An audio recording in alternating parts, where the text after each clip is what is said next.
City of love, এই গল্পের শহরটা আমাদেরও হতে পারত। আন্টি প্লিজ, আপনি অন্ততপক্ষে ভেঙে পড়বেন না। নিলয়কে তো আমাদেরও সামলাতে হবে। হিয়াও তো কতটা ছোট, ও তো এসব বিষয়ে কিছু জানে না। আমার মনে হয় হিয়াকে এইগুলো জানানো প্রয়োজন। না না না না, কি বলো আসিফ? হিয়াকে এসব কিচ্ছু জানানো যাবে না। ও যদি ভয় পেয়ে নিলয়কে ছেড়ে চলে যায়, আমার ছেলেটা হয় ওকে মেরে ফেলবে, না হয় নিজেকে। হিয়াকে এসব কিছুতেই জানানো যাবে না। একটু থেমে আবারও বলল, তুমি বরং ডক্টর এমিলিও ফার্গুনেসের সাথে কথা বলার ট্রাই করো। দেখো কোনো সাজেশন পাওয়া যায় কিনা। ঠিক আছে আন্টি, তবে এই ছেলেটা কি যেন নাম, ওকে হিয়ার থেকে দূরে দূরে রাখতে চেষ্টা করবেন। তা না হলে নিলয়কে সামলানো যাবে না। খুব কষ্টে সেই দিনগুলো থেকে বের হয়েছে ও, আবার সেইখানে ফিরে গেলে সেখান থেকে আবারও বের করা যাবে না ওকে।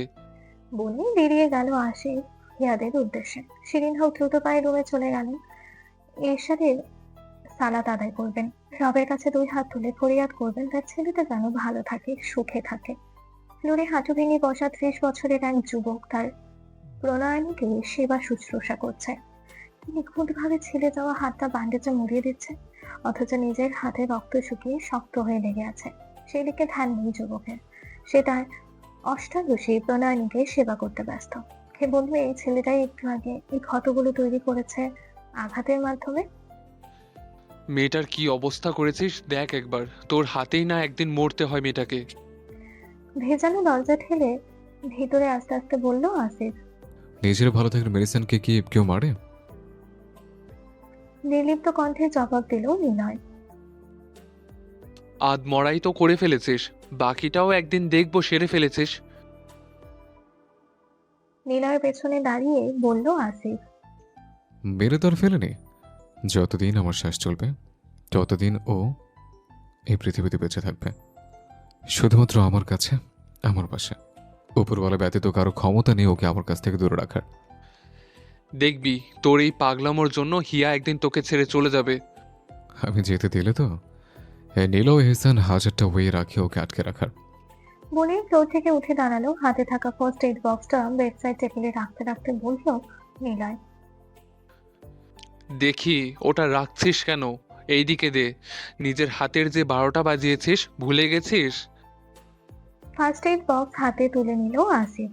নো, যে হাত আমার বেবি গার্লকে আঘাত করে সে হাতের সেবা পাওয়ার কোনো যোগ্যতা নেই।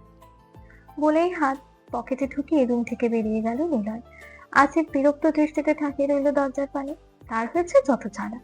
কেন যে এই পাগল ছাগলকে বন্ধু বানাতে গেল। হিয়ার দিকে এক পলক তাকালো, যা আপাতত ঘুমের ইনজেকশনের প্রভাবেই ঘুমোচ্ছে। তারপর ধীর পায়ে রুম থেকে বের হলো নিলয়কে খোঁজার উদ্দেশ্যে। বললে কি হলো, সেবা প্রয়োজন নেই। দেখতেই বোঝা যায় ক্ষতটা ভালোই গভীর। এখন প্রপার ট্রিটমেন্ট না করলে ইনফেকশন হয়ে যেতে পারে। এই পাগলকে ধরে এনে এখন হাতের সেবা শুশ্রূষা করতে হবে। তা না হলে এভাবেই রেখে দেবে। ফুস করে নিঃশ্বাস ফেলে হাঁটার গতি বাড়ালো আসিফ। ড্রয়িং রুমে কারো উপস্থিতি নেই। মূলত হিয়া উপরে ওঠার পরেই জেরিন জোর করে মা বাবা ভাই বোনকে নিয়ে বাহিরে বেরিয়েছে হাঁটতে। তার কথা পুরো পরিবার একসাথে নানু বাসায় এসেছে, একটু ঘুরে আসা যাক সকলে মিলে। তাই হিয়া নিচে আসছে না দেখে নিজেরাই চলে গিয়েছে ঘুরতে। ভালোই হয়েছে গিয়েছে, তা না হলে আজকের এইসব দেখলেই বা জানতে পারলে এক একজন মঙ্গল গ্রহে চলে যেত নিশ্চিত। এই ব্যাপার, এভাবে এদিক ওদিক কাকে খুঁজছেন? কপালে ভাঁজ ফেলে আশিককে জিজ্ঞেস করলো জাইমা। আর কাকে খুঁজবো, তোমার ভাইটাকে দেখেছো? বিরক্ত হয়ে জিজ্ঞেস করলো আসিফ। পুরো বাড়িতে কোথাও নেই নীলা, এইমাত্র না বের হলো, কোথায় চলে গেল? ভাইয়াকে তো দেখলাম গ্যারেজের দিকে যাচ্ছে। কেন খুঁজছেন ভাইয়াকে? কি হয়েছে বলুন তো? সে এদিকে ছিল না এতক্ষণ, তাই কিছুই বলতে পারবে না কি হয়েছে না হয়েছে। অনেক কিছুই হয়েছে জামু বেবি, তবে এখন বলার টাইম নেই, আসছি।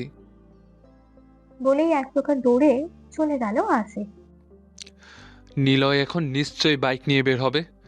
ওহ গড, আমার এই 30 বছরের জীবনের 2টা ভুলের মধ্যে একটা ভুল হচ্ছে এইটাকে বন্ধু বানানো।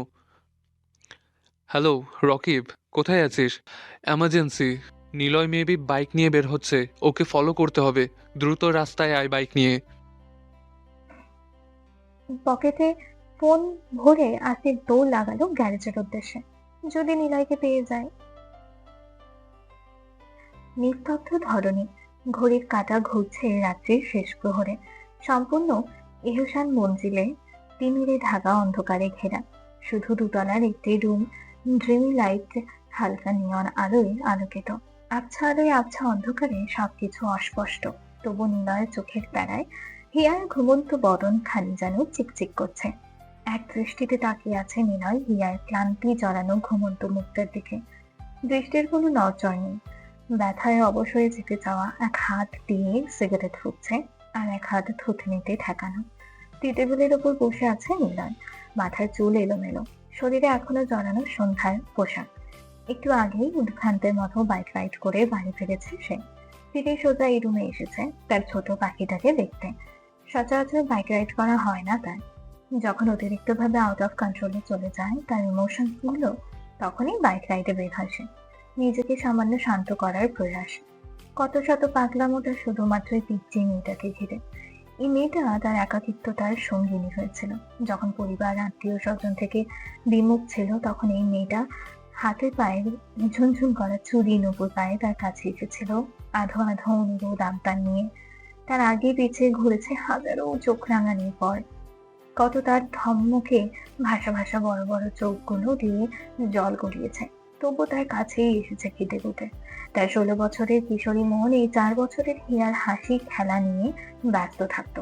কত গ্রামে চলে যেত এই মেয়েটার আধো অর্ধেক কথা শোনার জন্য স্কুল কলেজ টিউশন ফেলে। মাঝে মধ্যে জোর করে তাদের বাসায় এনে কয়েকদিন রেখে দিত। আস্তে আস্তে সময় গড়ালো, দিন মাস গড়িয়ে বছর ফুরালো। তার সাথে সাথে তার এই মেয়েটাকে নিজের কাছে রেখে দেওয়ার তীব্র আকাঙ্ক্ষাও জাগলো। সেই কয়েক বছরকার আগেকার কথা, যেদিন তার পুরো পরিবার ফকিরা সহ গ্রামে গেল হিয়াদের বাসায়। সেদিন বুঝতে পারলো সেই মেয়েটাকে কত কারো সাথে শেয়ার করতে পারবে না। এই মেয়েটা সে ছাড়া অন্য কারো কাছে যাবে না, অন্য কারো আদর নিবে, এটা সে মেনে নিতেই পারবে না কোনোভাবে। আর শব্দ করে বসা থেকে উঠে দাঁড়ালো নিলয়। সেই দিনের কথা এখনো মনে পড়লে তার মাথায় রক্ত চলে যায়। কত বছর পেরিয়ে গেল, তবু চোখের সামনে ভেসে বেড়ায় সেটা। মনে হয় এই মাত্রই ঘটেছে তার সামনে এটা। রাতে ঘুমাতে দেয় না এটা তাকে। এই মেয়েটা অন্য কারো হয়ে যেতে পারে সেই তাড়নায় কত শত নির্ঘুম রাত কাটে তার। নিলয় এগিয়ে গিয়ে ফ্লোরে হাঁটু ভেঙে বসলো। হিয়ার ঘুমন্ত মুখটার দিকে তাকিয়ে কি শেষিয়ে বলল, It kills me to imagine you with others, babe. You're mine, only mine, babe. তারপর হিয়ার ব্যান্ডেজ করা হাতটায় চুমু খেলো। একবার, দুইবার, পরপর কয়েকবার। হঠাৎ করে ঘুমের মধ্যে ঘুমিয়ে উঠলো হিয়া। হাত টেনে নিল নিজের কাছে, তারপর চোখ মুখ কুচকে আবারও ঘুমিয়ে গেল। নিলয় হিয়ার দিকে তাকিয়ে ভ্রু কুচকালো, চোখ রাঙিয়ে টেনে নেওয়া হাতটা আবারও টেনে নিজের কাছে আনলো। বেয়াদব, হাতটা নিলি কেন আমার কাছ থেকে? তুইও থাকতে চাস না আমার কাছে? বিড়বিড় করে বলল নিলয়, একটু থেমে আবারও বলল, কিচ্ছু করার নেই। তুই থাকতে না চাইলেও থাকতে হবে আমার কাছে। আমি রেখে দেব, because I can not breathe without you. I am addicted to you. তোর নেশা আমার রক্তে মেশানো, ডার্লিং। হিয়ার কপালে দীর্ঘক্ষণের জন্য গভীর একটা চুমু এঁকে রুম থেকে বের হলো নিলয়। ফ্রেশ হওয়া দরকার, ক্লান্তিতে চোখ বুঝে আসছে, ঝাপসা হচ্ছে দৃষ্টি, মাথা হ্যাং করছে। দুই দিকে মাথা অনবরত নাড়তে নাড়তে রুমে গিয়ে শাওয়ার নিল নিলয়। তারপর কাকে যেন টেক্সট করে কি কি বললো, তারপর কি সব মেডিসিন নিয়ে শুয়ে পড়লো। নতুন ভোরের সূচনা, চারিদিকে পাখির কিচিরমিচির ডাক। তবে ঢাকা শহর বিধায় হয়তো গাড়ির হর্নের আওয়াজ, মানুষের কলকলানির শব্দ বেশি পাওয়া যায়। ঘুম ভেঙেছে হিয়ার 8 ঘন্টা খানিক হবে হয়তো। ফ্রেশ হয়ে রুমে বসে আছে, বের হয়নি রুম থেকে। নিষ্পলক ভাবে তাকিয়ে আছে ব্যান্ডেজ মোড়ানো হাতটার দিকে। সেই মস্তিষ্কে টানাপোড়েনে আটকে আছে। কাল রাতে নীলা যখন তার রুমে ছিল, সে সজাগ হয়ে গিয়েছিল। এভাবে রুমে বসে সিগারেট টানলে ঘুমানো যায় উদ্ভট গন্ধে? নীলার পিরবিরানো কথাগুলো তেমন বোঝেনি, তবে নীলার চুমু খাওয়াটা অনুভব করেছে। অনেক কষ্টে ঘুমের ভান ধরেছিল বেচারি। গতকাল তাকে আধা মরা করে রাতে আসছে ভালোবাসা দেখাতে। হ্যাঁ, মুখ ভাঙালো রিয়া। যত সব আলগা পিরিত। সে কত কে ড্রামা সে ড্রামা দেখলো, এমন তো কোথাও দেখলো না যে নায়ক নায়িকাকে মেরে আধা মরা করে ফেলে তারপর আবার ভালোবাসে। তারই কপাল খারাপ। এরকম মানুষের সাথে বিয়ে হয়েছে, সাথে রুচিও খারাপ যে এমন মানুষকে ভালোবেসেছে। আচ্ছা, বলে মুখটা বিকৃত করে বসা থেকে উঠে দাঁড়ালো হিয়া। এই লোকটা থেকে এখন থেকে দূরে থাকবে সে। 2 দিন কি ভালোবাসলো না বাসলো, আর বাকি দিনই মায়ের। অবশ্য এই লোক ভালোবাসা দেখাতে গেলেও তার জান যায় যায় অবস্থা। এই লোকের কিছুই সে নিতে পারে না, তার জীবনটাই টানাবানা এইসবে। করিডোর দিয়ে হাঁটছে হিয়া, উদ্দেশ্য নিচে নামা, শিরিন হকের কাছে যাওয়া। তার পরীক্ষার রেজাল্ট দেবে 2-4 দিনের মধ্যে, তাকে গ্রামে দিয়ে আসতে বলবে এই অজুহাতেই। হিয়া, এদিকে আয়। হঠাৎ ডাকে হিয়ার চলন্ত পাজরে থেমে গেল। নিলয়ের কণ্ঠস্বর কোথা থেকে আসলো। ঘাড় এদিক সেদিক ঘোরালো, কোথাও নেই। চোখ পড়লো নিলয় রুমের দিকে। হাত করে দরজা খোলা, থাকুক খোলা, সে যাবে না, এরকম একটা ভাব ধরে আবারও সিঁড়ির দিকে পা বাড়ালো, যেন সে ডাক শুনতেই পায়নি। কি হলো, কানে শুনতে পাস না? থাপড়ে কান ঠিক করে দেব, বেয়াদব। কড়া কণ্ঠস্বর নিলয়। হিয়া আবারও রুমের দিকে চোখ দিল।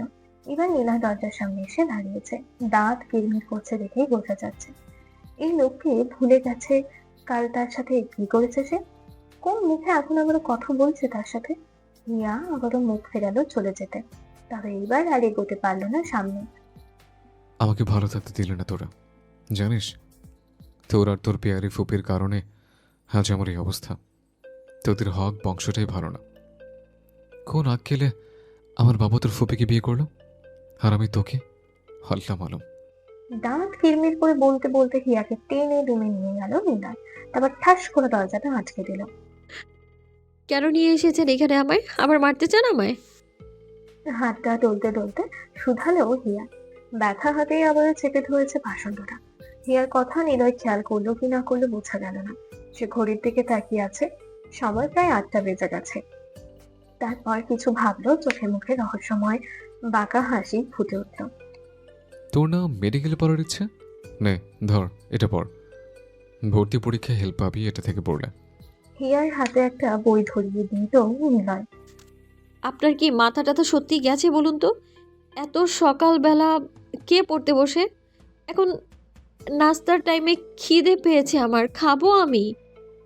বিরক্ত হয়ে বলল হিয়া। এটা কোন কথা? গতকাল এরকম একটা জঘন্য ব্যবহার করে কোনো সরি টরি না বলে হাতে বই ধরিয়ে দিচ্ছে পড়তে। কই কোলে তোলে বসে জান টান বলে মুখে খানা তুলে ফেলবে? তা না, কি সব যাতা বলতেছে। এত খাবার রাখিস কই? কই যায় সব? শরীরে তো হাঁটতে ছাড়া কিছুই পাই না আমি। ভাবলেশীন ভাবে বলল নিলয়। ছি, কি সব কথাবার্তা! মুখ ঘুরিয়ে নিল হিয়া, এক হাতে হিয়ার মুখ চেপে তার দিকে ফিরালো নিলয়। অবাধ্যতা, ইগনোরেন্স আমি একদম পছন্দ করি না হিয়া। যা বলছি তাই করবি তুই। আমি হ্যাঁ বললে হ্যাঁ, না বললে না, আন্ডারস্ট্যান্ড? চুপ, বই নিয়ে বস। আমি যখন বলবো তখন রুম থেকে বের হবি। চোখ পাকিয়ে হুমকি দিল নিলয়। অগত্যা হিয়াও গিয়ে তেতো মুখে খাটে গিয়ে বসলো বই নিয়ে। কিসের কি? সে কি বই পড়বে নাকি? বসে বসে পাতা উল্টাবে শুধু। হ্যাঁ, নিলয় গিয়ে বসলো সোফায়, সামনে ল্যাপটপে কাজ দিয়ে কাটা হাত এখনো সেরকমই। থ্যাতলানো হাতের পৃষ্ঠদেশ ও কালচে হয়ে আছে। এই হাতে ল্যাপটপে আঙুল চালালো নিলয়। হসপিটালের ছুটির জন্য মেইল পাঠিয়ে দেবে, এই হাতে রোগী দেখা সম্ভব না। হিয়া বালিশে হেলান দিয়ে বই হাতে নিয়ে এদিক সেদিক চোখ ঘুরিয়ে দেখছে। এ নিয়ে দ্বিতীয়বার এই রুমে আসলো হিয়া, গতকাল আর আজ। গতকাল তো আর রুমে ঘুরে ঘুরে দেখার কোনো সুযোগ ছিল না, কারণ সে নিজেই ঘুরছিল নিলয়ের আক্রমণে। এখন দেখছে এই রুমটা কেমন যেন একটা ডার্ক ডার্ক ভাইব আসে রুমটা থেকে। এমন কেন? ভ্রু কুচকালো হিয়া। আবারও নজর দিল রুমে একটা বুক শেলফও আছে। হিয়া ঠোঁট চোখা করে ও বলল। বাবা, এ লোক বইও পড়ে? গুন্ডামি করে সময় পায় কখন? দেখলো অনেক প্রকার বই আছে শেলফে। চোখটা কুচকে তীক্ষ্ণ চোখে দেখলো শেলফের একদম উপরে তাকে 50 Shades of Grey 2টা ভার্সন বই আছে। হিয়ার মুখ আপনা আপনি হা হয়ে গেল। হা হওয়া মুখ হাত দিয়ে চেপে ধরলো হিয়া। সে এই লাজ লজ্জার মাথা খেয়ে সে এটা দেখেছিল, একটা দেখে আরেকটা দেখার সাহস হয়নি। তাই তো বলে এই লোক এত ডেসপারেট কেন? 2 দিনে তার অবস্থা খারাপ করে ছেড়েছে। এর বেশি কিছু হলে না বলেই চিৎকার করে খাট থেকে লাফ দিয়ে নিচে দাঁড়িয়ে গেল হিয়া। কি হয়েছে? না পড়ে কি করছিস তুই? আপনি এসব কি বই পড়েন? ছি। হিয়ার চোখ বরাবর তাকিয়ে শেলফের দিকে তাকালো নিলয়। হিয়ার কথার মানে বুঝতে পেরে ঠোঁট বাঁকালো নিলয়। ল্যাপটপ ছেড়ে উঠে দাঁড়ালো সে হিয়ার সামনে, টান টান হয়ে দাঁড়িয়ে বলল, আরও আছে। তোর উপর যখন ট্রাই করব তখন বুঝিয়ে দিব কি বই পড়ি। হুম, তবে এখন না। You are so weak to have that kind of romance, babe. শেষের কথাটা হিয়ার কানের কাছে ফিসফিস করে বলল নিলয়।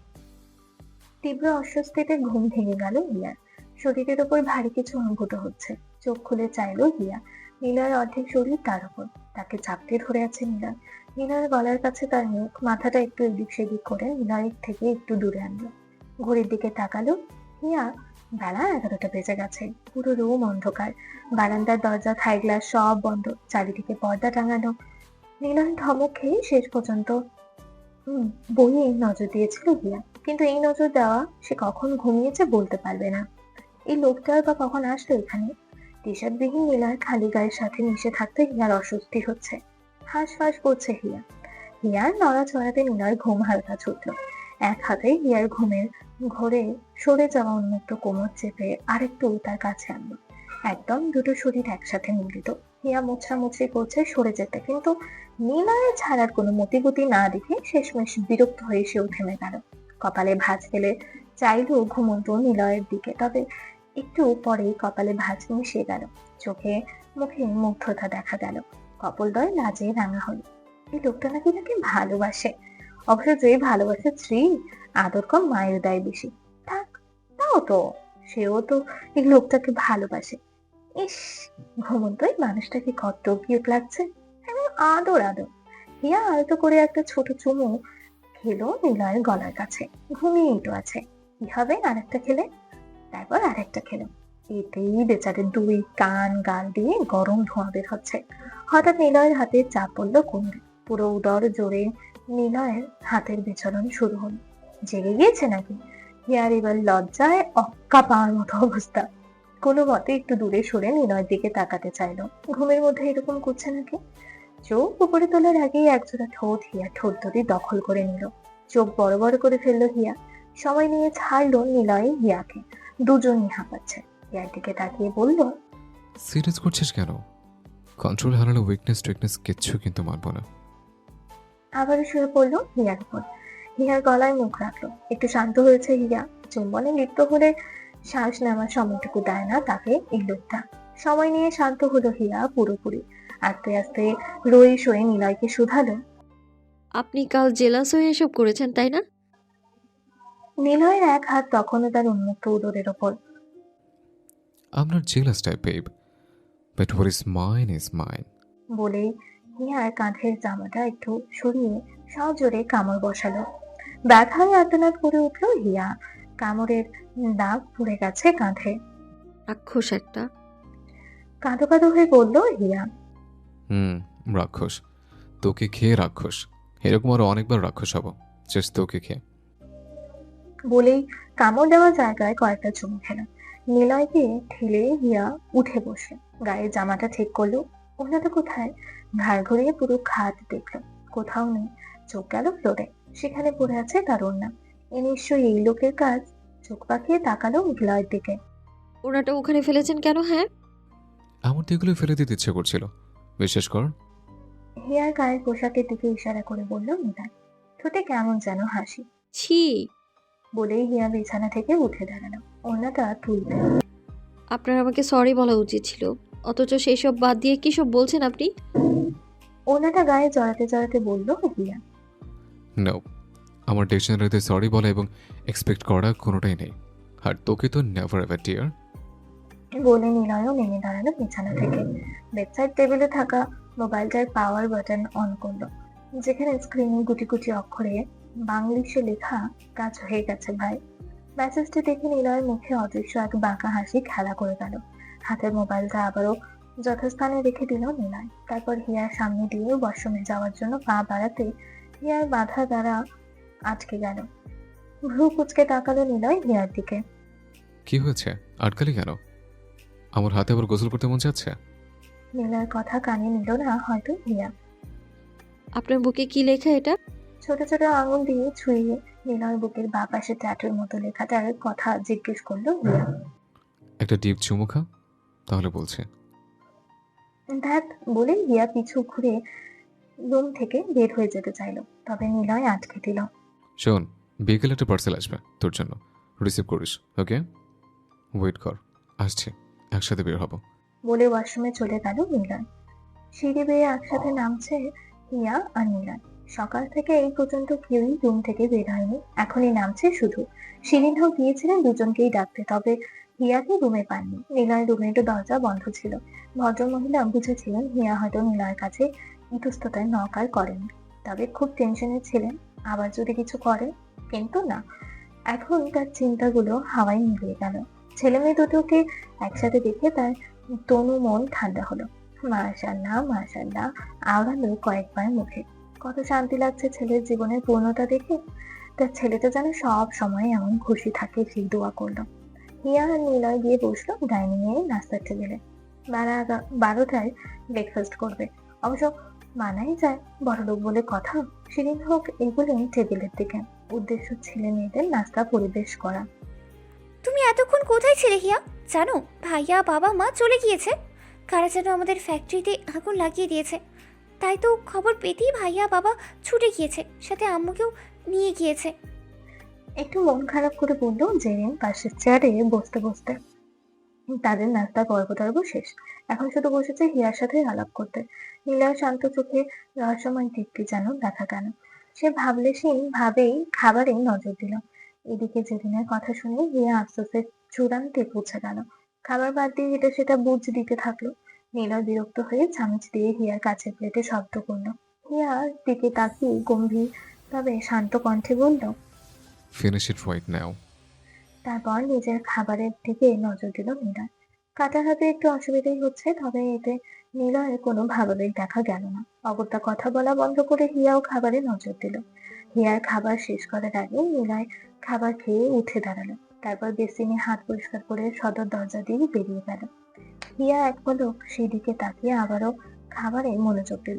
মনে মনে মুখ ভাঙালো। শয়তান একটা, খালি হুকুম করবে। নিলয় যেতেই জেরিন আবারও বকবকানি শুরু করলো। হাতে ব্যান্ডেজ কেন, গলায় কি হয়েছে, এটা সেটা কত কি। খাবার শেষ করে জেরিন আর হিয়া উপরে উঠলো। জেরিন টেনে নিয়ে যাচ্ছে হিয়াকে আনায়ার রুমে।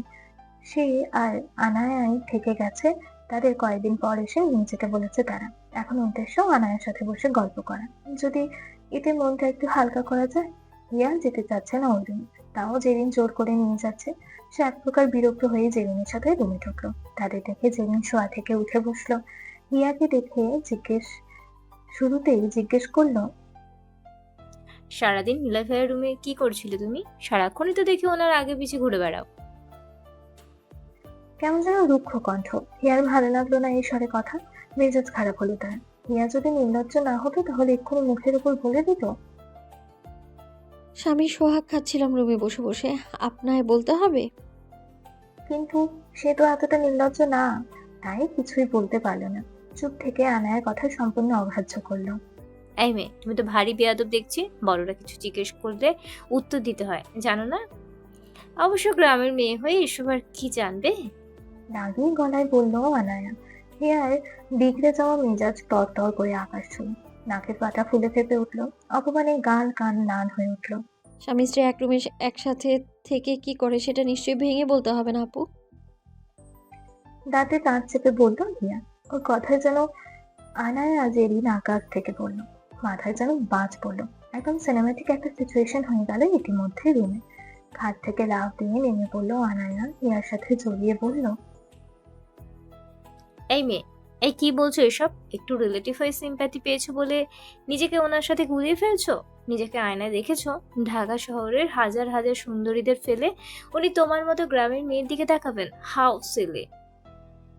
তাচ্ছিল্য করে বলল আনায়া। হিয়া শান্ত চোখে দেখলো আনায়ার তাচ্ছিল্যটা, অবহেলাটা তাকে নিয়ে গ্রামের মেয়ে বলে। আপু কি সব বলছো? হিয়া না হয় এমনিই বলে ফেলেছে, তাই হাতের ইশারায় জেরিনকে থামিয়ে দিল হিয়া। কাঁধ থেকে ওনা সহ জামাটা সরালো। তারপর আনায়ার দিকে তাকিয়ে অত্যন্ত শীতল অথচ বরফ কেটে ফেলার মতো ধার স্বরে বলল, দেখুন, আমার দিকে শুধু তাকাইনি, আরও অনেক কিছুই করেছে আপনার নিলয় ভাইয়া। এরপর থেকে যা জিজ্ঞেস করার ওনাকেই করবেন। বলেই কাঁধের জামার অংশটা ঠিক করে কারো দিকে না তাকিয়ে রুম থেকে বেরিয়ে গেল। চোখ দিয়ে জল গড়াচ্ছে হিয়ার। সে কি বেশি বেমানান নীলার সাথে? আল্লাহর সৃষ্টিতে মানুষের এত অবহেলা কেন? শ্যামলা কি দুনিয়ায় সে একাই? শ্যামলা গায়ের রঙের জন্য দুনিয়ার সকল মানুষ কি এরকমই টক্সিক? আনায়া রুম থেকে বের হয়ে হিয়া দরজা আটকে বসেছে। স্বাভাবিক, কেউ এইভাবে সামনাসামনি অপমান করলে খারাপ লাগবে। সে সময় নিচ্ছে সে সময় নিচ্ছে নিজেকে ঠিক করতে, সামলে নিতে।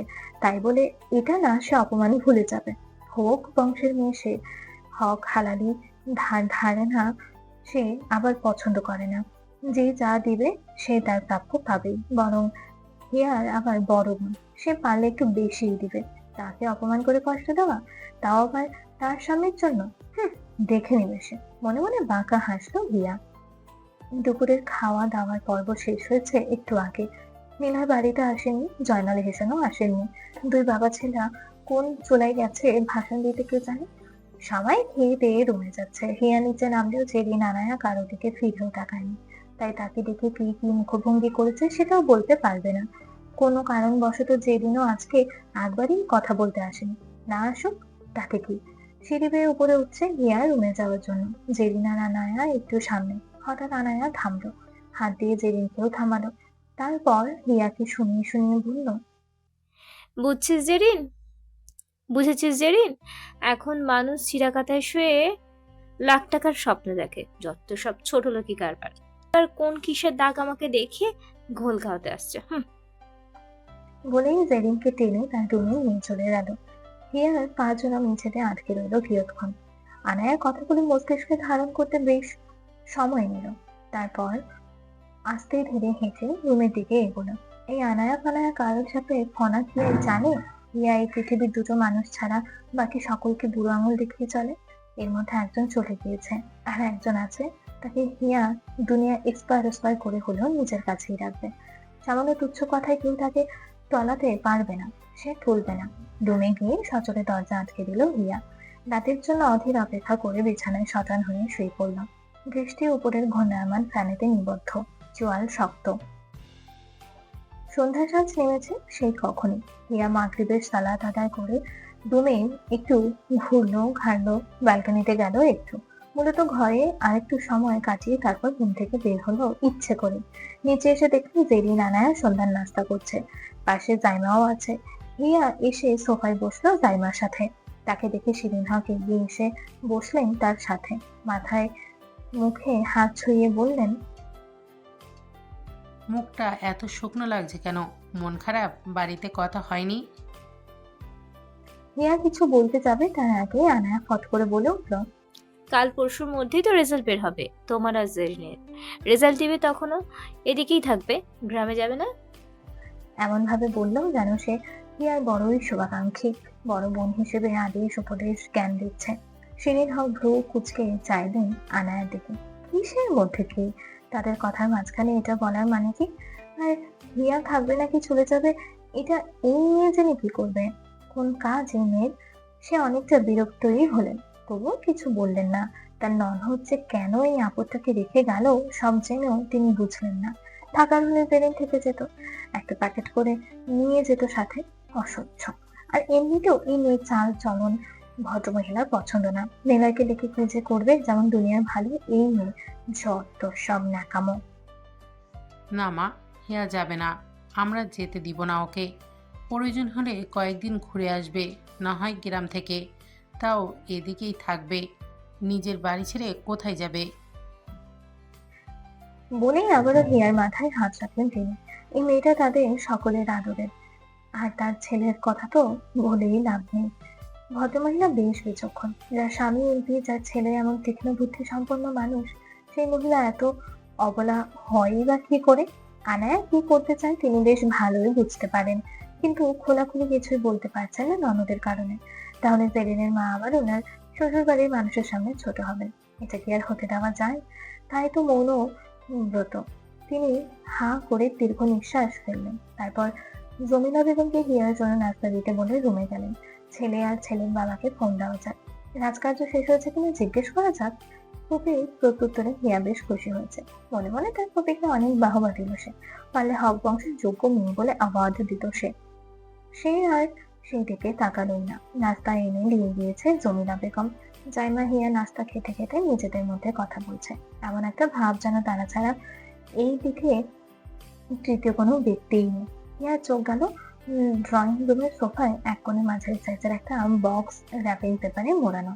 সাথে সাথে তার মুখে মিষ্টি হাসি দেখা গেল। তবে সেকেন্ডের ব্যবধানে তা গায়েব হয়ে গেল। মূলত গায়েব করে ফেললো হিয়া। এমন একটা ভাব ধরে জাইমার দিকে তাকালো আর তাকিয়ে জিজ্ঞেস করলো, ওটা কি আপু? ওটা কার? হিয়ার কথাই জাইমাও তাকালো বক্সটার দিকে। তারপর উঠে গিয়ে বক্সটা এদিকে এনে টি টেবিলের ওপর রাখলো। আনায়া জেরিনের দিকে তাকিয়ে জিজ্ঞেস করলো, এটা তোমাদের মধ্যে কারো? দুজনেই না করলো। পরপরই মনে পড়ার ভঙ্গিতে হিয়া উঠে দাঁড়িয়ে বলল, আরে এটা তো আমার, দেখেছো, ভুলেই গিয়েছিলাম। তোমার নিলয় ভাইয়াই তো সকালে বলল যে হিয়া জান, আমার সময়ের অভাবে তো তোকে নিয়ে বের হতেই পারছি না, তোর জন্য একটা পার্সেল অর্ডার করেছি, বিকেলে রিসিভ করে নিস, দেখবি পছন্দ হয় কিনা। দেখেছো, তাই বলে এত কিছু অর্ডার করবে উনি? আমি কি ওনার ভালোবাসা ছাড়া কখনোই আর কিছু চেয়েছি বলো? এত মানে এতে কি আসবে যাবে বলো তো? কেমন একটা মুখভঙ্গি করে বলল হিয়া। হিয়ার এমন আবেগে মাখো কণ্ঠে শুনে জাইমা ভ্রু কুচকালো। কি ব্যাপার? যে মেয়ে সারাদিন গুন্ডা মাস্তান ছাড়া কথা বলে না, সে তোমার ভাইয়া? উনি উনি করছেন, আবার ভালোবাসার কথাও বলছেন এদের সামনে। কি চলে বিচ্ছুটার মাথায়? ও তাহলে এখানে রেখে দিই, রমি গিয়ে দেখো কি আসছে এখানে। বলেই জাইমা বক্সটা আগের জায়গায় রেখে দিল। তারপর দুজনেই আবারও বসলো নাস্তা খেতে। আনায়া আর জেরিন ততক্ষণে দাঁড়িয়ে গিয়েছে চলে যাবার জন্য। এই মেয়েটি ঢং শুরু করেছে এখানে। তারা জেসমিন থেকে কল করে জেনেছে হিয়া যা বলেছে তা সত্যি। না দেখি কবে না কবে বিয়ে হয়েছে, কেউ তো জানে না। তার মানে এই বিয়ে কোনো ভ্যালিউ নেই, অন্তত আনায়ার কাছে তো নেই। এই গাইয়া মেয়েটাকে বিয়ে করবে আনায়া, সেই হবে মিসেস নিলয় এহসান। চিকেন ফ্রাইটা কি পুড়ে গেছে নাকি যাই বাপু? কেমন পোড়া পোড়া গন্ধ পাচ্ছি যে। বোনের মুখটা বিকৃত করলো হিয়া। আনায়া হিয়াকে ভস্ম করে দেওয়ার দৃষ্টিতে তাকালো। তারা হন হন করে হেঁটে চলে গেল। এদিকে জাইমা বেয়াকুব বনে বসে আছে। কই চিকেন ফ্রাই পোড়া, কই পোড়া গন্ধ? সে সন্দিহান চোখে তাকালো হিয়ার দিকে। জাইমার দৃষ্টি দেখে হিয়া হু হা করে হেসে দিল। তারপর অনেকটা কষ্টে জর্জরিত কণ্ঠে দুপুরের পর থেকে হয়ে যাওয়া ঘটনাগুলো বলল। জাইমা যেন আকাশ থেকে পড়লো। সে পারলে হাই হাই করে বাড়ি মাথায় তুলে ফেলতো। কত বড় সাহস! তার তো গিয়ে দু চারটা কড়া কথা শোনাতে মন চাইলো। ফালতু মেয়ে কোথাকার। জাইমা উঠল, সাথে হিয়ার হাত ধরে টেনে উঠালো। চলো আন্টিকে এক্ষুনি বলবো এই ফালতু মেয়েটার একটা ব্যবস্থা করতে। হিয়া তাকে থামিয়ে দিল।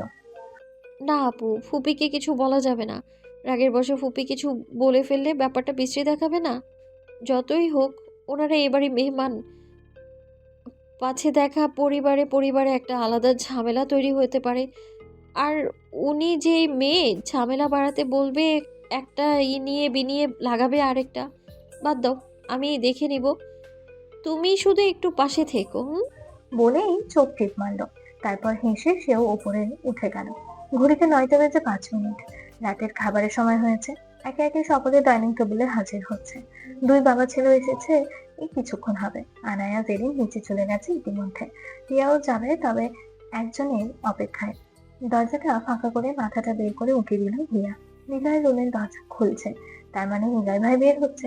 সেও এমন ভাবে বের হলো যেন এখনই দরজা খুলছে নিচে যাওয়ার জন্য। নিলয় মোবাইল চেক করতে করতে সে হিয়াকে খেয়াল করলো না। নিলয় একটু কাছাকাছি আসতে হিয়া তার মোবাইলটা কানে রাখলো। হ্যালো, হ্যাঁ তাসনিম বলছিস? হ্যাঁ ভালো, তুই কেমন আছিস? কি খাবার খাচ্ছিস? তোর স্বামীর হাতে খাবার খাচ্ছিস? হ্যাঁ হ্যাঁ, তোদেরই তো কপাল, স্বামী কোলে বসে খাবার খাইয়ে দেয়, আরও কত কি। থাক, সবার স্বামী কি আর এক হয়? সবার কপাল তো আর এক হয় না রে পাগলি। এই যেমন আমাকেই দেখ। থাক, ওসব কথায় আর না যাই, গেলেই কষ্ট বাড়বে। তুই বরং খা, আমিও খাবারই খেতে যাচ্ছি। আরে না, কি বলিস, তোর মতো কি আর আমার কপাল? কে খাইয়ে দেবে বল? আচ্ছা ভালো থাকিস, হ্যাঁ? আচ্ছা আচ্ছা রাখি। বলেই সে ব্যস্ত ভঙ্গিতে নিচে নেমে গেল নিলয়কে পাশ কাটিয়ে, যেন নিলয়কে সে দেখেই নি এমন একটা ভাব। এদিকে নিলয় মোবাইল হাতে নিয়ে ভ্রুকুচকে সামনে তাকিয়ে আছে, দৃষ্টি হাতেই নিবদ্ধ। সে ভালো না, তাকে শুনিয়ে ইচ্ছে করে শুনিয়ে গেল না মেয়েটা। খাওয়া দাওয়া চলছে সকলের। জয়নাল সাহেব খেয়ে উঠে চলে গেছেন। শিরিন হকও কিচেনে, আনায়ার খাওয়া শেষ। তবে মেয়েটা ক্রাশ বয়কে দেখার জন্য এখনো এখানেই বসে আছে। যেদিন ড্রয়িং রুমে বসে জাইমারও খাওয়া শেষ, সে আস্তে আস্তে টুকিটাকি জিনিস গুছিয়ে নিচ্ছে কিচেনে। নিলয়ের খাবার প্রায় শেষ পর্যায়ে, সে উঠে যাবে যাবে ভাব। এমন সময় কিচেন থেকে জাইমা এক প্রকার লাফিয়ে এলো, এসে ইনিয়ে বিনিয়ে বলল, কি তুমি তো কিছুই খেলে না, প্রায় দেখি এরকম করো। মুখটাও এইটুখানি হয়ে গেছে, বাড়িতে গেলেই তো সবাই বলবে আমরা তোমাকে বোধহয় না খেয়ে রেখেছি। বলেই সেই মন খারাপের ভান ধরলো। কিচেন থেকে শিরিন হকও চেঁচিয়ে উঠলেন, এই তোর কি হয়েছে বলবি? খাবার খাওয়া নিয়ে এমন করছিস কেন? অন্য কিছু খেতে মন চাইলে তো বলিস না। তিনি আরো কত কিছু বলতে থাকলেন। ওনার কথা গিয়ে অগ্রাহ্য করে মিহি স্বরে জাইমাকে বলল, না আপু, কে কি বলবে? আর রাত্রিবেলা আমার খেতে ভালো লাগে না, মাই জোর করে নিজের হাতে খাইয়ে দিত। এইদিকে আর কে খাইয়ে দিবে তেমন করে? শেষের কথাটা একদম আস্তেই বলল। আনায়া একটু দূরে বসা বিধায় সে শুনতে পেল না, তবে যাকে শোনানোর উদ্দেশ্যে বলেছে সে ঠিকই শুনলো, কারণ হিয়ার 2 চেয়ার দূরেই নিলয় বসা। ভ্রু কুঁচকে তাকালো নিলয় গম্ভীর কণ্ঠে, বলতে চাইলো, এখানে কেউ নেই খাইয়ে। তবে বাকি কথা হিয়া বলতে দিল না। সে ফট করে উঠে দাঁড়ালো, উঠে নিলয়ের পাশের চেয়ারে বসতে বসতে বলল, ও আচ্ছা, আপনি খাইয়ে দিবেন বলছেন? থাক, গুরুজন মানুষ, অবাধ্য হই কি করে বলেন? তবে বেশি না, অল্প কয়েকটাই ভাত খাবো আমি। হ্যাঁ, বলেই বসে পড়লো। নিলয় অবাক হলো না। এই মেয়েটা প্রচন্ড বিচ্ছু, তার জানা আছে, নিশ্চয়ই মাথায় কিছু ঘুরছে। সে চুপচাপ তার খাওয়া প্লেটে 1-2 চামচ ভাত নিল, একটু তরকারি নিয়ে আস্তে আস্তে গম্ভীর মুখে হিয়াকে খাইয়ে দিল। হিয়ার অনেকটা লজ্জা লাগছে, কপোলদ্বয় লাল হয়ে গেছে, তবে মনে মনে পোষাচ্ছে এক আনন্দই পেল। সে আনায়ের দিকে ফিরেও তাকালো না, যেন এদিকে আনায়া নামে কোনো অস্তিত্বই নেই। আনায়া দপ করে বসা থেকে উঠে দাঁড়িয়ে এখান থেকে হনহন করে জেরিনের কাছে গিয়ে বসলো। আনায়া চলে যাওয়া দেখে জাইমা পেট ফেটে হাসি পাচ্ছে, কিন্তু হাসলো না, নয়তো সকলে এটা সেটা জিজ্ঞেস করবে। কিচেন থেকে শিরিন হক উকি দিয়ে এই দৃশ্য দেখে মিটি মিটি হেসে আবারও কাজে মন দিলেন। ঘুমানোর জন্য যে যার রুমে চলে যাচ্ছে। আনায়া সবেই করিডোরে পা রাখলো। সিঁড়ি বেয়ে নিলয় পেরিয়েছে সবে 2-3টে সিঁড়ি। পেছন থেকে হিয়া মৃদুস্বরে চেঁচিয়ে জাইমাকে ডেকে বলল, জাইমাপু, ধরো ধরো ধরো ধরো আমায়। মাথাটা তো ঘুরাচ্ছে কেন? আজকে মনে হয় আমি আর উপরেই উঠতে পারবো না। এদিকে নিচেই কোনো একটা রুমে দিয়ে আসো না আপু। বলেই এক প্রকার আহাজারি শুরু করলো। বেচারা উপরে নিজের রুমে যেতে না পারার কি আক্ষেপটাই না দেখা গেল চোখে মুখে কাতর কণ্ঠে। নিলয় দাঁতের দাঁত চেপে দেখলো সব শান্ত দৃষ্টিতে, তারপর দ্রুত পায়ে নিচে নেমে জাইমা থেকে ছৌ মেরে নিয়ে হিয়াকে কোলে তুলে নিল। কোন দিক না তাকিয়ে হন হন করে সিঁড়ি বেয়ে উপরে উঠে যাচ্ছে নিলয়। আনায় দৌড়ে রুমে চলে গেল, চোখে ক্রুদ্ধ জল দুটোই দেখা গেল। এদিকে জাইমা পেট চেপে হাসতে হাসতে চলে গেল তাদের ঘরে। নিলয়ের গলা জড়িয়ে ধরে আছে হিয়া, তার মন প্রাণ জুড়িয়েছে এতক্ষণে আনায়াকে কাঁদতে দেখে। তার পৈশাচিক মন বলল, দেখ দেখ, দেখবি আর লুচির মতো ফুলবি, কালি ফনা সাপ কোথাকার। তবে তার এই আনন্দ বেশিক্ষণ টিকলো না। নিলয় তাকে তার রুমে না নিয়ে নিলয়ের রুমে নিয়ে যাচ্ছে। সে ফট করে নিলয়ের মুখের দিকে তাকালো। I need explanation from what have you done today. Everything. বলেই এক হাতে হিয়াকে ধরে আর এক হাতের দরজা আটকে দিল। হিয়া ভয়ার্থ গলায় ঢোক গেল। এখন কি করবে সে? রুমে এনে বিছানায় এক প্রকার ছুঁড়ে ফেলেছে নিলয় হিয়াকে। সেই যে চিটপটাং হয়ে পড়েছে, আর সোজা হচ্ছে না হিয়া। মনে মনে কথা সাজাচ্ছে বেচারি, কী করা যায় কী করা যায়। এই লোককে কিছুতেই এ কথা বলা যাবে না, দেখা যাবে কখন আবার কী করে বসে। মেয়েলি ঝামেলায় ওনাই টেনে লাভ আছে। মনই মন কথা সাজিয়ে হিয়া সোজা হয়ে বসলো, মাথায় হাত দিয়ে। হাত দ্বারা চোখগুলো আড়াল করে এক চোখে নিলয়কে এক ঝলক দেখে নিল।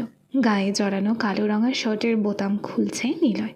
উফ, এই লোকের সব কিছু এত ম্যানলি, তাই তো সব মেয়েরা এমন করে এই লোকের জন্য। মুখ মুচড়ালো হিয়া।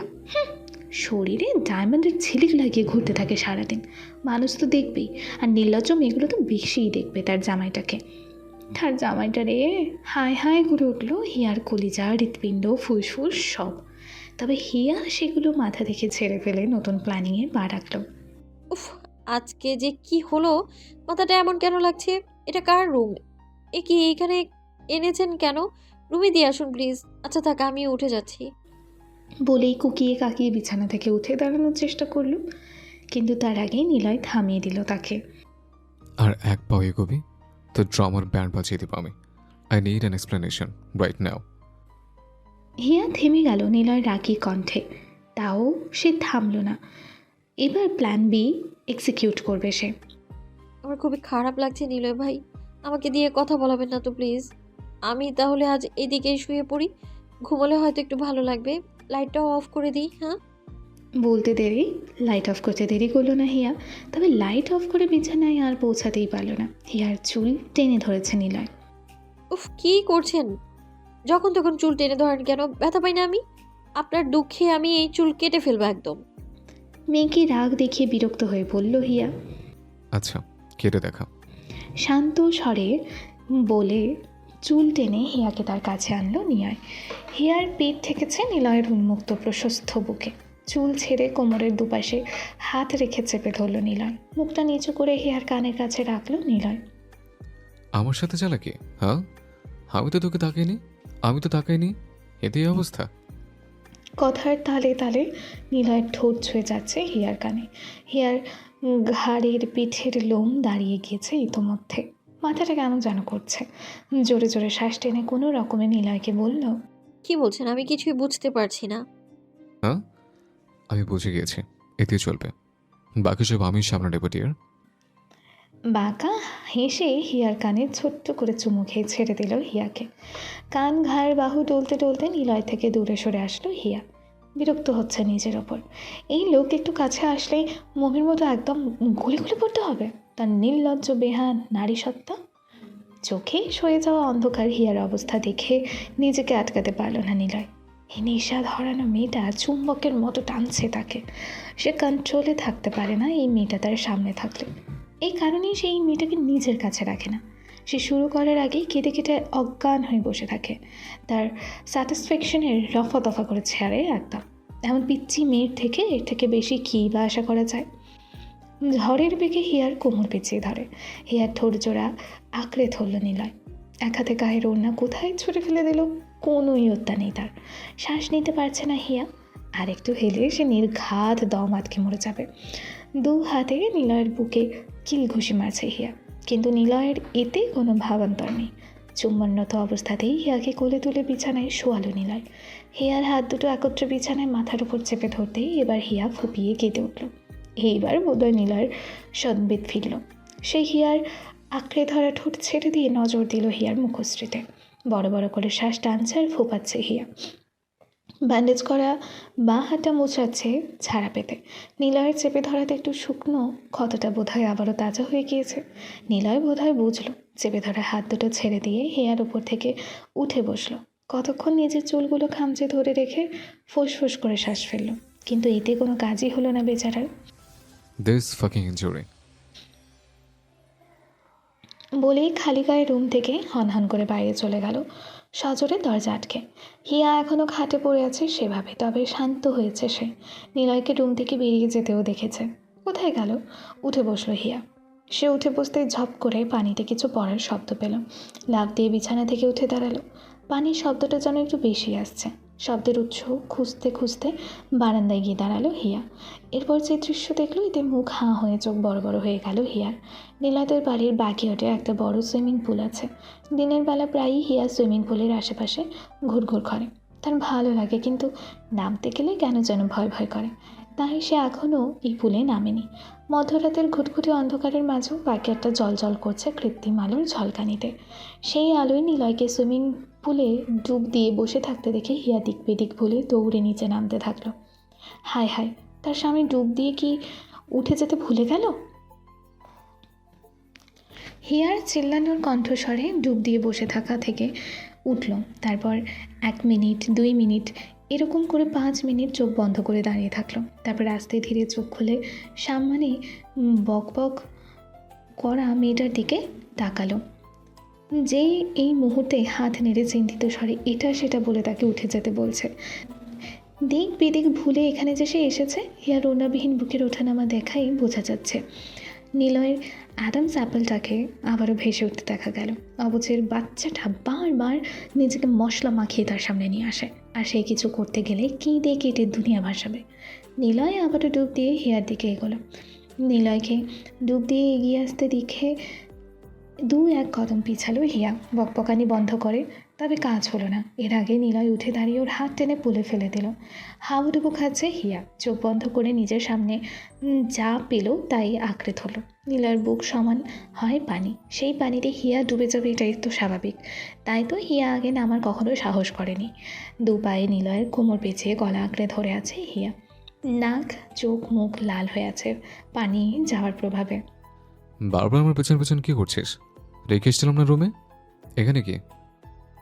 আমি তো আপনার জন্যই এসেছি, আর আপনি করলেন এমনটা। কেঁদে কেঁদে বলল হিয়া। তার বুক এখনো ধুকপুক করছে। বহুত ভয় পেয়েছিল বেচারি। আমার জন্য কেন আসবে? আমি আসতে বলেছে? আমাকে শান্তি দিবি না বলেই তুই পণ করে বসেছিস? আমি আপনাকে অশান্তি বলতে পারল না হিয়া। নিলয় তার বৃদ্ধা আঙ্গুল দ্বারা হিয়ার ঠোঁট চেপে ধরেছে। লজ্জা পেল হিয়া। সে এতক্ষণ বুঝতে পেরেছে নিলয়ের এখানে আসার মানে। তার কি দোষ? সে কি ইচ্ছে করে হাতে ব্যথা পেয়েছে? নিজেই তো দিয়েছে। হিয়ার ভেজা জামায় নিলয়ের সাথে মিশে থাকতে কেমন যেন অন্যরকম একটা অনুভূতি হচ্ছে। ছাড়ুন আমায়, উঠবো আমি। আমি দিলে তো এসছিস নিজের ইচ্ছেতে, যাবি আমার ইচ্ছে। বলেই হিয়ার গলায় চুমু খেলো। হিয়া নিলয়কে ঠেলে সরাতে চাচ্ছে। এবার নিলয় রাগী চোখে তাকালো হিয়ার দিকে। এবার বাধা দিবি, জাস্ট তোকে পানির মধ্যে চুপিয়ে মারবো। এইবার কামড় বসালো হিয়ার ঠোঁট। তারপর আস্তে ধীরে দুজনেই স্বাভাবিক হলো। হিয়াকে কোলে করে চেঞ্জিং রুমে নিয়ে গেল নিলয়। মধ্যরাতে ব্যালকনি থেকে এই দৃশ্য দেখে কেউ একজন হাত মুঠোই করলো শক্ত করে। নতুন দিনের সূচনা হয়েছে সে কখনই। এহসান ভিলায় গমগমে একটা পরিবেশ এখন।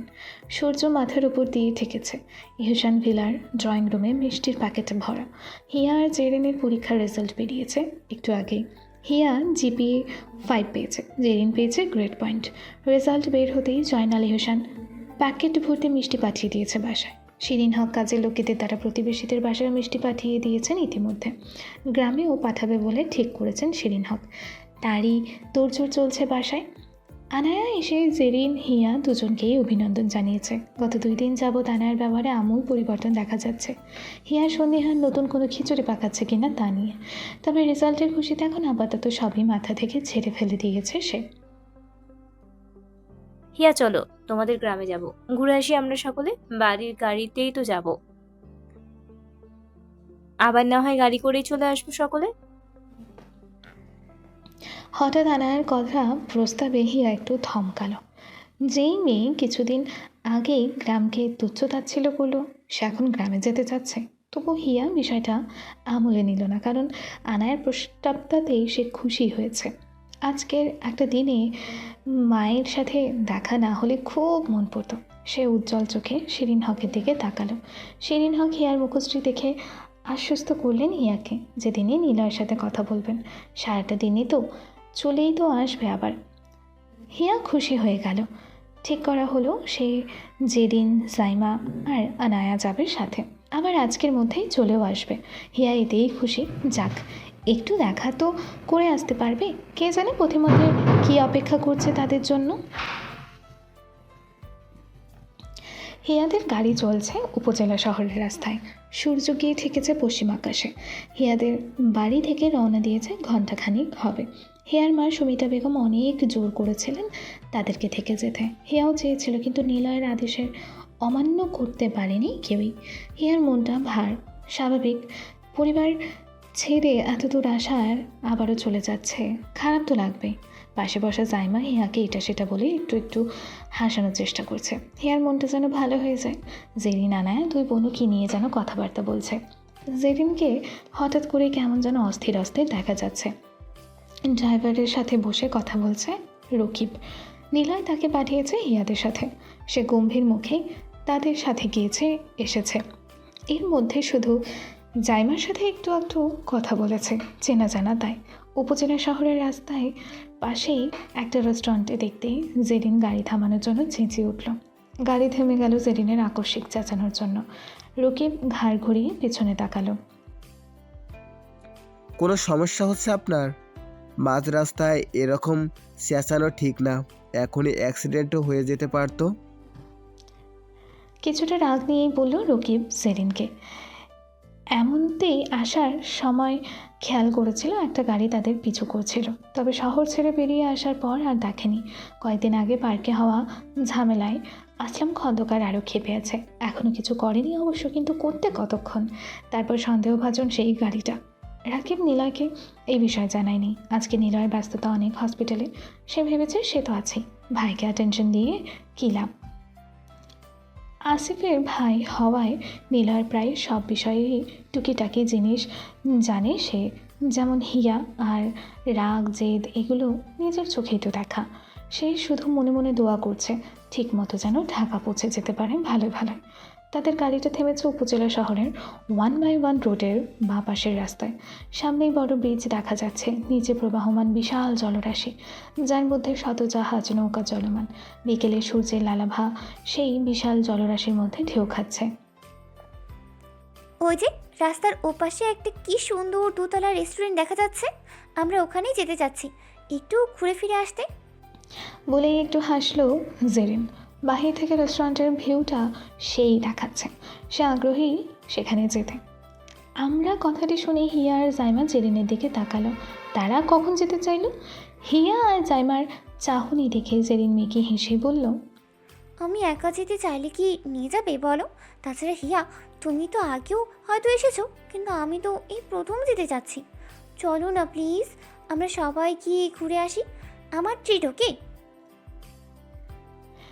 জাইমার নাছর বান্ধা কথায় হিয়ারা রাজি হলো। সত্যি বলতে হিয়া এই রেস্টুরেন্টে এসেছে কয়েকবারই। উপজেলায় তাদের বোর্ড এক্সাম পড়তো, তারপর শপিং টপিং এখান থেকেই করা হতো। অগত্যা সবাই তার এক প্রকার চেনা জানা। তার রেস্টুরেন্টটা আসলেই অনেক সুন্দর, খাবারও মজাদার। সে কয়েকবারই এসেছে এখানে। রকিবের বারবার নিষেধেও কাজে দিল না লেডিস পার্টির কাছে। ড্রাইভার সুমন সহ সকলে ওভারব্রিজ দিয়ে রাস্তা পেরিয়ে রেস্টুরেন্টের কাছে গেল। গাড়ির স্পিড 100-এর উপরে। চারিদিকে সন্ধ্যা নেমেছে, রাস্তাও অনেকটা ফাঁকা। উদ্ভ্রান্তের মতো গাড়ি চালাচ্ছে নিলয়। রকিবের মোবাইলে বারবার কল করছে, কিন্তু ফোন সুইচড অফ বলছে। অপর পাশে বসা আসিফ ড্রাইভার সুমনকে কল করছে, রিং হচ্ছে বাট রিসিভ হচ্ছে না। হিয়ার ফোনটাও বন্ধ আসছে। ঘামছে আসিফ। হিয়াদের কাছে পৌঁছানোর আগে তারাই না অ্যাক্সিডেন্ট করে বসে। ঘণ্টাখানিক আগেই খবর এসেছে নীলার কাছে, কারা যেন হিয়াদের গাড়ির পিছু করছে। তার উপর আসলাম খন্দকারের ছেলে শাহজালাল খন্দকার কিছুদিন আগে দেশে ফিরেছে ইউএস থেকে। শাহজালালের সাথে নীলয়ের জন্মের শত্রুতা। এখন এসে কী প্ল্যানিং করছে আল্লাহ মালুম। নীলয় সব কিছুতেই নজরদারি থাকে, তাই তো কিছু আঁচ করতে পেরে সাথেই রাকিবকে পাঠিয়েছে, কিন্তু গবেরটা কিছুই জানায়নি। তার উপর মোবাইলটা বন্ধ করে রেখেছে। আসিফ, সুমনের মোবাইল লোকেশন চেক কর ফাস্ট। উদ্গ্রীব কণ্ঠস্বর নিলয়। স্টিয়ারিংটা ধরা, হাতটা মাঝে মধ্যেই কেঁপে উঠছে, বারবার বিড়বিড় করে একটু পরপর একই কথা আওড়াচ্ছে। Rakib, be alert, be alert. সুমনের লোকেশন পেয়েছি, কোনো রেস্টুরেন্টে আছে মেবি। আমাদের থেকে মিনিট 20 সময় লাগবে যেতে। ওখানে কি করছে? ভ্রুকুচকে শেষের কথাটা বলল আসিফ। আই সোয়ার আসিফ, আমার হিয়ার কিছু হলে তোর ভাইটাকে আমি ওখানে দাফন করে যাব। আচ্ছা, সেটা না হয় করিস। এখন লোকেশন অনুযায়ী গাড়ি নিয়ে যা, আর স্পিডটা একটু কম ভাই, প্লিজ। রেস্টুরেন্টটা ঘুরে ঘুরে দেখছে জেরিন, হিয়া আর জাইমা। আনায়া টেবিলেই বসে বসে মোবাইল ঘাঁটছে। সুমন আর রকিব অন্য টেবিলে বসা। রকিবের চোখে মুখে বিরক্তি। তার বোন হলে এই মেয়েটাকে সে থাপড়ে সোজা করে ফেলতো। তারা এখানে এসেছে প্রায় ঘণ্টাখানেক হয়ে যাবে, অথচ এই মেয়ের ঘোরাঘুরি আর শেষ হচ্ছে না। সন্ধ্যাও হয়ে গিয়েছে, কোথা থেকে না কোন বিপদ আবার ধেয়ে আসে। সেই নিজের মোবাইল বের করলো সময় দেখার জন্য। পকেট থেকে বের করে মোবাইল বন্ধ দেখে ভ্রু কুচকালো রকিব।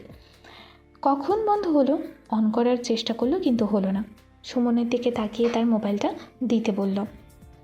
রেস্টুরেন্টের দোতলা থেকে মিউজিক বিটের শব্দ পাওয়া যাচ্ছে। জেরিন টেনে হিয়াকে সাথে করে উপরে নিয়ে আসলো। জাইমা যায়নি, তার এসব ভালো লাগছে না, সে একদম জার্নি করতে পারে না। সে গিয়ে আনায়ের পাশে বসলো। এই মেয়ের এত সব আহ্লাদিপনা ঢং তার এখন বিরক্ত লাগছে। দোতলার কর্নারে রেলিং ঘেঁষে দাঁড়িয়ে আছে হিয়া আর জেরিন। সামনে বিশাল জলরাশি দেখা যাচ্ছে। সন্ধ্যা সাজে এ যেন অন্যরকম মনোমুগ্ধকর পরিবেশ। বার্থডে পার্টি হচ্ছে এখানে, তাই চারিদিকে গান বাজনা হচ্ছে।